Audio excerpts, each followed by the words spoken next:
When the fieldwork was first introduced to us as a class, I was nervous about a multitude of things. Will the students respect me? How will I engage them? What if they do not like me? All of these questions raced through my head. Looking back, one of the most trivial aspects of what I was worrying about was what I was going to wear. I even dragged my roommate to Target so I could find the perfect first day outfit so that I would look like a teacher, whatever that meant. So there I was, walking into Waverly Middle School on the first day. I was nervous and scared, but also a little bit excited. Walking through the hallway to Miss Bryan's classroom in the back of the school, I felt like I was in middle school again as a passing time full of 7th and 8th graders taller than me whooshed past. Once I entered the classroom, I found out that I would actually have 2 students to read with. This made me even more nervous, but it also invigorated me. I was ready for the challenge. For the sake of anonymity and FERPA, I will be referring to my students as Joey and Chandler. On the first day of reading, it was only Joey and I, but Chandler quickly joined us in the following weeks. It did not take me long to realize that both of these boys had a complicated home life, which in turn gave them a complicated school life. One of the first questions I asked both of the boys were if they liked school, and what their favorite subjects were. They both replied in unison that they hated school, and if they had to choose a favorite subject, it would be math lab and history respectively, and they did not like reading. While this answer could have deterred me, I allowed it to excite me. We were starting from the lowest point, and could only go upwards. Joey and Chandler both told me that they really enjoyed playing video games and watching YouTube, specifically Mr. Beast. I told them that these were both forms of text that they had been reading without even knowing it, and this led to a discussion of more unconventional texts, such as music and film. Like I said before, both of the boys had a complicated home life. Chandler lives with a single mother, and in his own words, acts as a parent to his other siblings. Joey has moved back and forth from San Diego twice, and adamantly prefers California, specifically in the winter. Who can blame him? They do not prioritize reading in a formal sense at home, so they depend on school for all their reading, but find themselves disengaged in both the resource room and English class. When it boils down to the modified cognitive model, it was clear to me that both students struggle with specific purposes for reading, vocabulary, and background knowledge. When it came to actually reading March, the boys did not want to physically read it. I eventually got them to come to a deal with me. They would each read 10 pages, as would I. By the end of our time together, both students were reading about 20 pages each, and I was no longer reading aloud, only providing help when needed. Once the hurdle of actually reading was tackled, many other issues arose.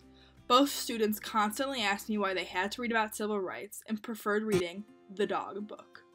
I had a hard time explaining to them the importance of reading about the civil rights movement, and eventually found it helped to ask them why they thought this graphic novel was chosen over the sequel to the dog book. Their answers evolved from because it is required to because it is important. Past the general purpose for reading, it became clear to me that the students were having a hard time comprehending the material in general. I first introduced the literacy strategy of asking questions. I asked Joey and Chandler to think of 2 questions to ask the other and have them ready for next week. I asked them to do this twice, and both times they forgot to think of the questions. I realized that more homework did not fix their issues, only contributed to them, and decided to focus on what could be done in our hour together. I turned to graphic organizers for help. I figured that seeing the content in their own words and in a different format would help, and I was right.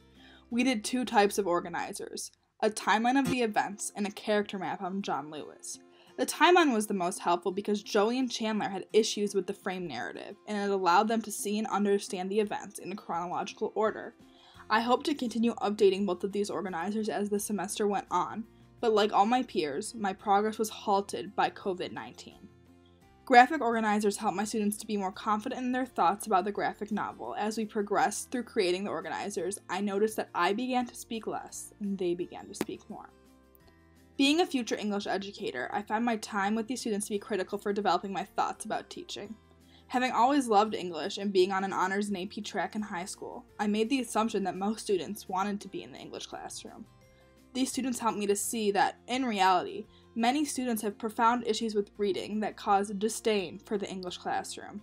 In my content-specific classroom, I found that the majority of students were disengaged, and my mentor teacher worked to engage them by asking them what they wanted to get out of their experience in her classroom. I found this to be important, because a classroom is a two-way relationship between student and teacher and should be treated as such.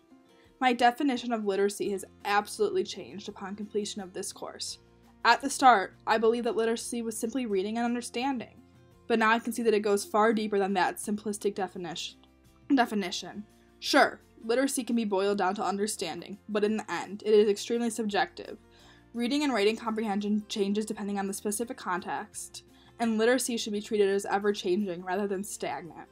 At the start of this semester, I wrote that literacy is the foundation to a successful education, and I still believe that. But I believe now that literacy should be treated in a complex and unique manner, specific to discipline. In my time and my placement, I found that it does not matter what outfit I wear. Students respond well to authenticity and flexibility, and I plan to instill both of these values in my future classroom.